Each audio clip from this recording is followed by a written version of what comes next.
కేటీఆర్ పై పరువు నష్టం దావా పలువురు లీడర్లతో పాటు న్యూస్ యూట్యూబ్ ఛానళ్ల పైన దాఖలు చేసిన బండి సంజయ్. కేటీఆర్ సహా పలువురు నాయకులు న్యూస్ ఛానళ్లు యూట్యూబ్ ఛానళ్ల పైన కేంద్ర మంత్రి బండి సంజయ్ పరువు నష్టం దావా దాఖలు చేశారు. తన ప్రతిష్టకు భంగం కలిగించేలా వ్యవహరిస్తున్న వారిపైన చర్యలు తీసుకోవాలని హైదరాబాద్ సిటీ సివిల్ కోర్టును ఆశ్రయించారు. ఏం జరిగిందనేది చూద్దాం. అంటే ఆయనకు ఒక్కడికే తెలుసు అనుకుంటా, కేటీఆర్కు పరువు నష్టం దావా వేస్తున్నాం ఆయనకు ఒక్కడికే తెలిసినట్టు, ఎవరికి అసలు పరువే లేనట్టు. అంటే పరువు నష్టం దావా అనేది కేటీఆర్ ఆయనకే రుచి చూపిస్తున్నాడు బండి సంజయ్. ఇప్పుడు ముళ్ళుతోనే తీయాలి కదా. తనపై మీడియా వివిధ సోషల్ మీడియా వేదికల్లో దురుద్దేశపూర్వకంగా తప్పుడు ప్రసారాలు చేస్తున్నారని కేంద్ర హోంశాఖ సహాయ మంత్రి బండి సంజయ్ కోర్టును ఆశ్రయించారు. తన ప్రతిష్టకు భంగం కలిగించేలా విరోధిస్తున్న వారిపైన చర్యలు తీసుకోవాలని హైదరాబాద్ సిటీ సివిల్ కోర్టులో పిటిషన్ దాఖలు చేశారు. పరువు నష్టపరిహారం చెల్లించేలా ఆదేశించాలని కోర్టు దావా వేశారు. Civil procedure code section 26 order 7 rule 1-2 కింద పిటిషన్ వేశారు. న్యాయవాదులు పిఎం స్వప్న, ఎం అఖిల్, జి కార్తిక్ రెడ్డి, బి ప్రవీణ్ కుమార్ల ద్వారా ఈ పిటిషన్ దాఖలైంది.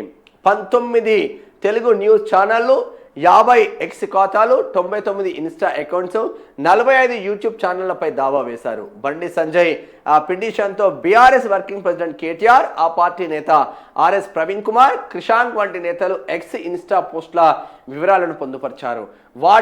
వారి అకౌంట్స్ ద్వారా తనపై తప్పుడు ప్రచారం చేశారని పిటిషన్లో పేర్కొన్నారు. చట్టపరంగా చర్యలు తీసుకోవాలి. భారత రాజ్యాంగంలోని జీవించే హక్కులో భాగంగా తన గౌరవానికి ప్రతిష్టకు భంగం కలగకుండా రక్షణ కల్పించాలని కేంద్ర మంత్రి కోరారు. తనపై పథకం ప్రకారం సోషల్ మీడియా, డిజిటల్ ప్లాట్ఫామ్లో అవాస్తవాలు, తప్పుదోవ పట్టించే కథనాలను ప్రచారం చేస్తున్నారని పేర్కొన్నారు. తాను దశాబ్దాలుగా ప్రజల్లో ఉంటూ సుదీర్ఘంగా రాజకీయ ప్రస్థానాన్ని కొనసాగిస్తున్న బండి సంజయ్ పిటిషన్లో పేర్కొన్నారు.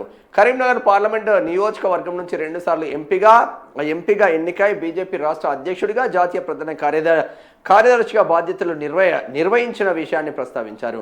ప్రస్తుతం కేంద్ర హోంశాఖ సహాయ మంత్రిగా రాజ్యాంగబద్ధమైన బాధ్యతలో కొనసాగుతున్నానని, ఇన్నేళ్ల ప్రజా జీవితంలో తాను సంపాదించుకున్న ప్రజల నమ్మకం, విశ్వసనీయతలను దెబ్బతీసేందుకు కొందరు దుష్ప్రచారానికి ఒడిగట్టారని పిటిషన్లో స్పష్టం చేశారు. తన కుమారుడి వీడియోలు, ఫోటోలు మార్ఫింగ్ చేసి తప్పుడు కథనాలు ప్రసారం చేస్తున్నారని పేర్కొన్నారు.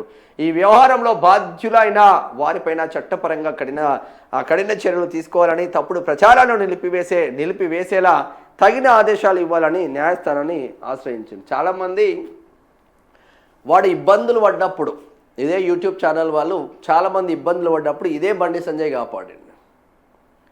ఆర్థిక స్థితిగతులు మీరు బాగుపడాలి, ఎవడు మీ పైన కేసులు పెట్టడానికి లేదు, ఎవడైనా కేసులు పెట్టి ఇబ్బందులు పెట్టినా కూడా చాలామంది యూట్యూబ్ జర్నలిస్టులకు, చాలామంది నాయకులకు హెల్ప్ చేసిండు.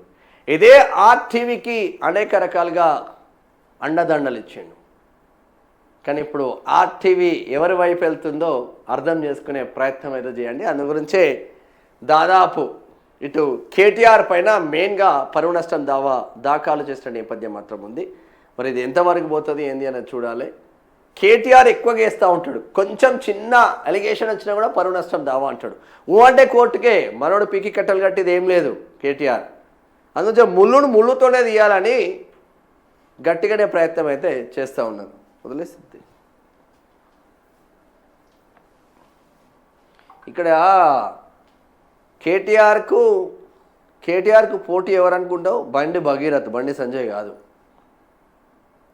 ఎప్పుడైతే కేటీఆర్ పైన ఆరోపణలు వస్తాయో అప్పుడు బండి భగీరథ్ను బయటికి తీసుకొస్తారు. అప్పుడు టెక్ మహేంద్ర కాలేజ్లో జరిగిన ఇష్యూ కావచ్చు, మొన్న జరిగిన ఇష్యూ కావచ్చు, ఎప్పుడైతే ఆరోపణలు వస్తాయో బండి సంజయ్ ఇటు ముఖ్యమంత్రి ఒకటని ఆరోపణలు చేసిండు.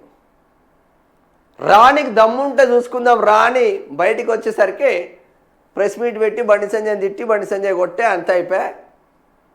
ఇక ఎట్లా దొరుకుతాడని చెప్పేసి ఇదో తతంగం ఇద్దరు బీజేపీ ఎంపీల ఆధ్వర్యంలో ఈ తతంగం ముందుకేసుకొని కేటీఆర్ ప్రాపగండా ముందుకేసుకున్నాడు బండి సంజయ్ మీద. ఏ కార్యకర్త నన్ను నమ్ముతున్నాడు రాబోయ్. ఆర్ఎస్ ప్రవీణ్ కుమార్ కంటే హిందువులు అంటేనే వాడదు ఆయనకు.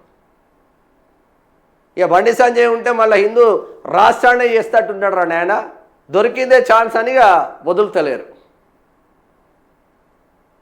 ఆయనేమో అంచెలంచెలుగా ఎదుకుంటూ వస్తుండు, ఈయనేమో అందరినీ ఇదే ఎస్సీ బిడ్డలు తుప్పుకు అని కాల్చి చంపి పైకి వచ్చిండు.